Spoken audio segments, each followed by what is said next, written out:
Hello there. Thank you for visiting iFilm Recap. Today I'm going to explain a movie, Dracula Untold. The son of Vlad the Impaler narrates the background around the famous persona known as Dracula, and how the myths tell of a monster in an introductory montage.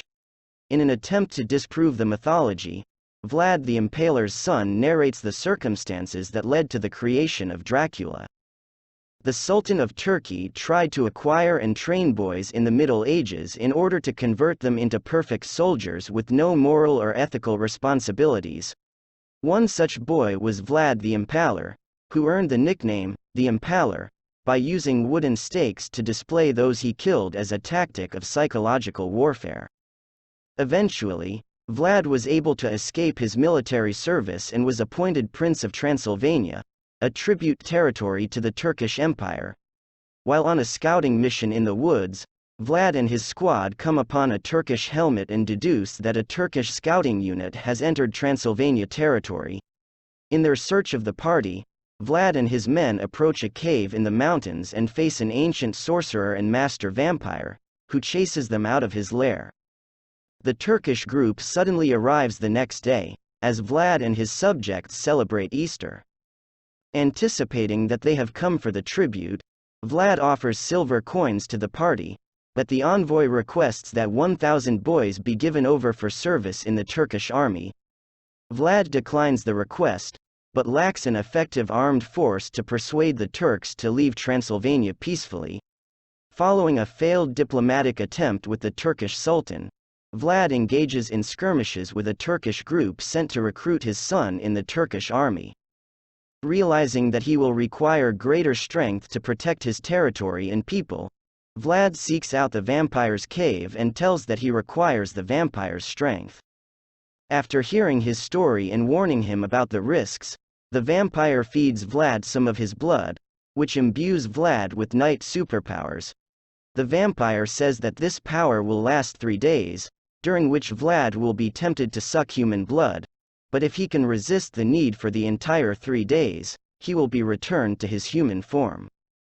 When Vlad returns from the cave, he notices a Turkish siege of Castle Dracula and takes on the besieging force alone, killing them all.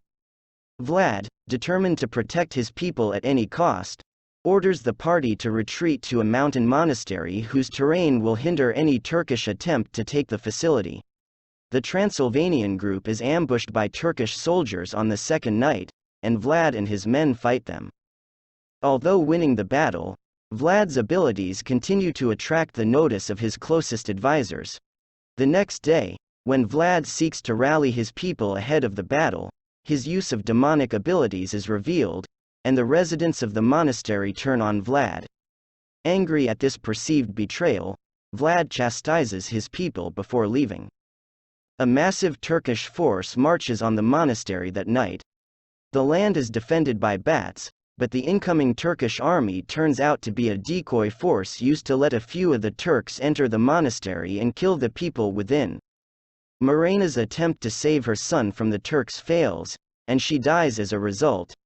Angry by his wife's death, Vlad embraces the evil inside himself and honors Mirena's final desire to drink her blood before returning to the monastery. When Vlad finds a few survivors, he offers them the chance for vengeance and feeds them his blood to drink. When Vlad and his small band of vampires arrive at the main Turkish army camp, the Sultan and his warriors are preparing for a huge invasion of Europe. The two forces battle, but Vlad's vampires are much superior to the Turkish troops, and the fight degenerates into a massacre. While the vampires take vengeance on the Turkish army, Vlad seeks out the Sultan, who has kidnapped his son. Knowing the vampire's weakness for silver, the Sultan has covered the flooring of his tent with silver coins and is fighting Vlad with a silver sword. The Sultan's attempt to kill Vlad ultimately fails, and Vlad and his son emerge from the Sultan's tent, surrounded by the other vampires Vlad brought with him. Vlad's vampires demand the child's blood, but they are stopped by the unexpected appearance of a monk, who keeps the vampires at bay with a Christian cross.